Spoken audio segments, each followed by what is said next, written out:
guys, how's it going? So it's been a while since I've taken you on a tour of this particular garden space. When we first moved in, it was completely filled with liriope, which is a ground cover, and it's pretty, but not en masse like it was. So we had completely removed it, and I envisioned a cottage garden here. Over the last few years, I've probably been using it as more of a feeder garden where I try plants out, put things in here temporarily. I've dug and divided plants, moved things around. So it's kind of been like an ongoing work in progress. So I'm really excited to show you how it looks today, what's blooming, all the plants that I have in here. It's looking really good right now. And as a bonus, I'm sharing my new drying house. So I haven't really mentioned much about this, and I've been kind of showing it on Instagram. So if you're following me over there, maybe you've already heard about it. But we have this shed here on the property that the former homeowner used as a camping room for their grandkids, and we haven't done anything with it. And my husband wanted to keep it as a little camping space, and I said, if we have one person sleep out here in the next, year, okay. Well, 3 years later, no one's ever slept out there, so I have a different vision for the space, and I'm really excited to share it with you today. I'm making it a drying house for my pretty flowers, and it'll be a place where I can make wreaths and flower arrangements and all that good stuff. So I'm excited to show you that as well today. So with that, let's tour my garden. I knew I wanted to put perennials in here, flowering shrubs, spring flowering bulbs, annuals and such, and I knew that I did not want to have all that liriope. So over the years, I've been tucking in some perennials and dividing things, and everything's starting to fill in a lot more.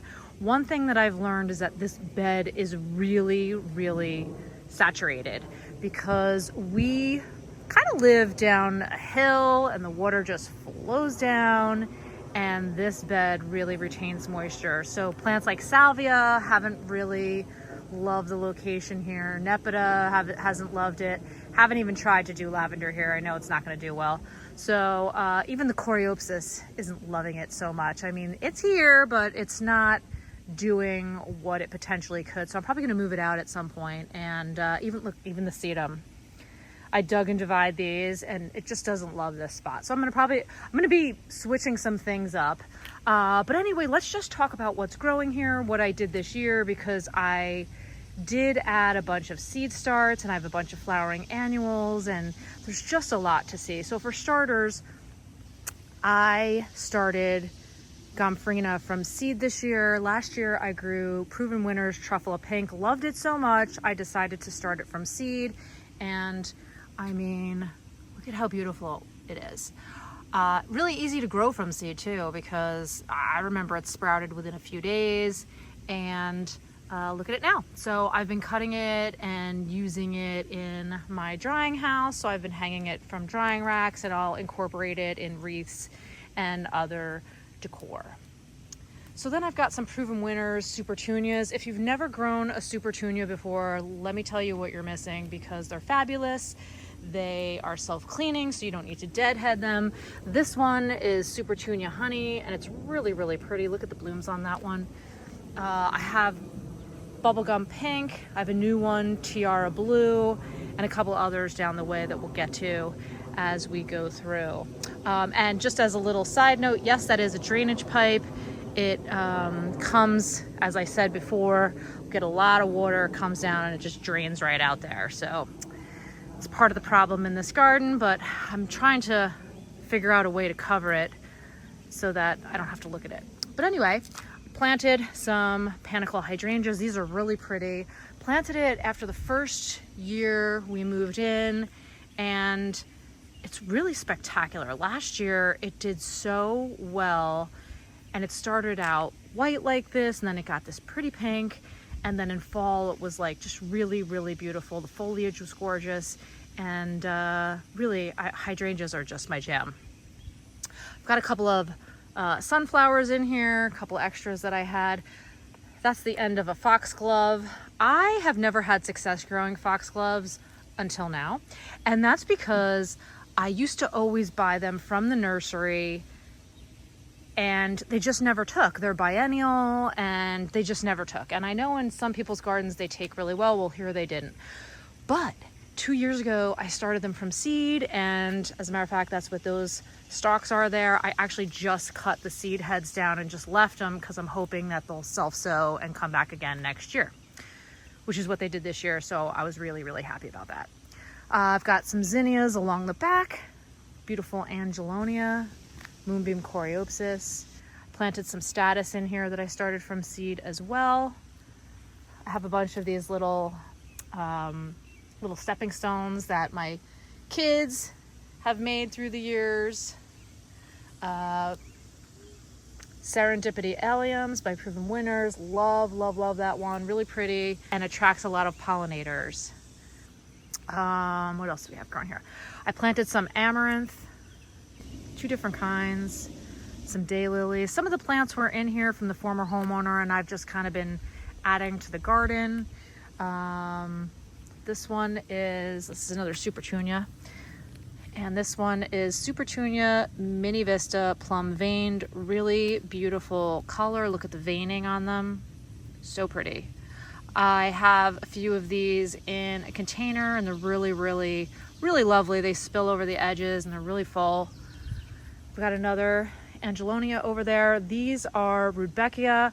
I can grow Rudbeckia here like there's no tomorrow, and so I have a huge patch by my front porch and I dug up some and moved a bunch into this garden, and it's doing really well. Another hydrangea, some more Gomphrena. Got some roses in here that were planted by the former homeowner, and as you can see, I left the stalks to the foxgloves because I want them to just drop their seed. I'm actually going to cut them back and just leave them on the ground. I've got some cosmos back there that I started from seed.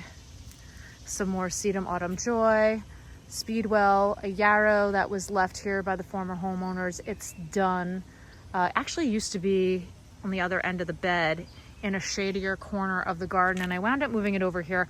I don't think it loves this garden because I think it's too wet for it, so I'm going to be moving this one out as well. I don't really love the color on the flowers, but I mean, it's fine, it's fine.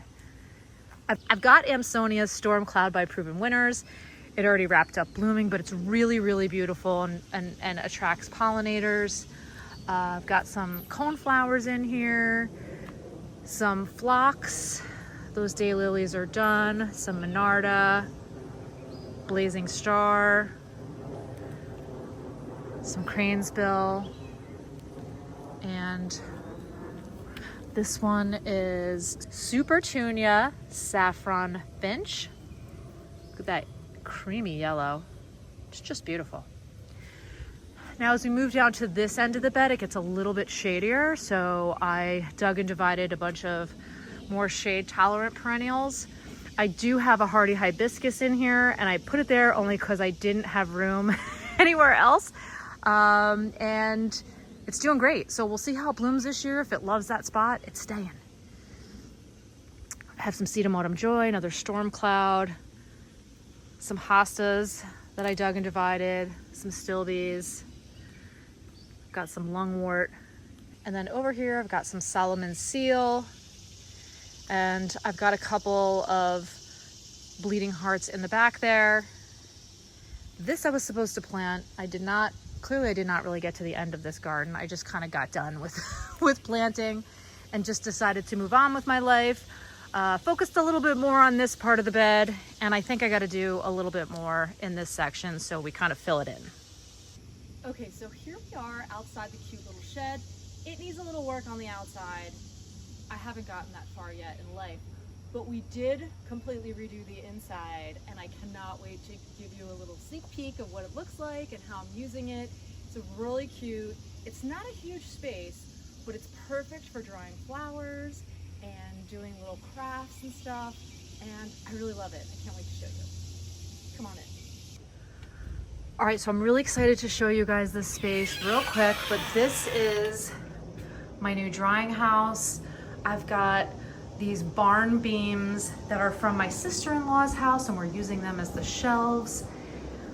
My husband just made me this beautiful drying rack so I can, start drying my flowers.